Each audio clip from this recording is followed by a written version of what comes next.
Adunay bag-ong produkto nga gigama sa lungsod sa Valencia dinhi sa probinsya sa Negros Oriental na siguradong kahinaman sa katawhan. Mao kini ang Mount Talinis Dark Chocolate. Ang product na to ron is ang atong dark chocolate. So ang atong dark chocolate is 70% cacao beans and then 30% sugar.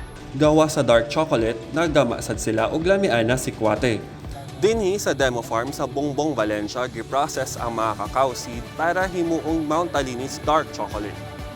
Giabagan sa nagkalaing-laing ahensya ang pagdevelop sa maong produkto. Ng one town, one product na makapanghinambog ta for Negros Oriental na giti produkto. And then, nahunahunaan po na mga single origin. Then, to save Mount Talinis. So, mo ng Mount Talinis Dark Chocolate. Because a portion of the profit ay mubalik sa conservation of the mountain, the rainforest, Mount Talinis. Ang kaning proyekto makahatag sab og panginabuhian sa mga cacao farmers sa Valencia, sumala ni Norin Bautista ang CSR head sa EDC.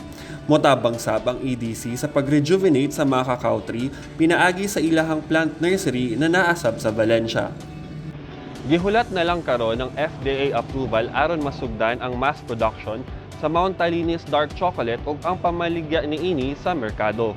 Mao kana ang maayong balita dinhi sa Negros Oriental. Kini si Roy Anthony Lamotan.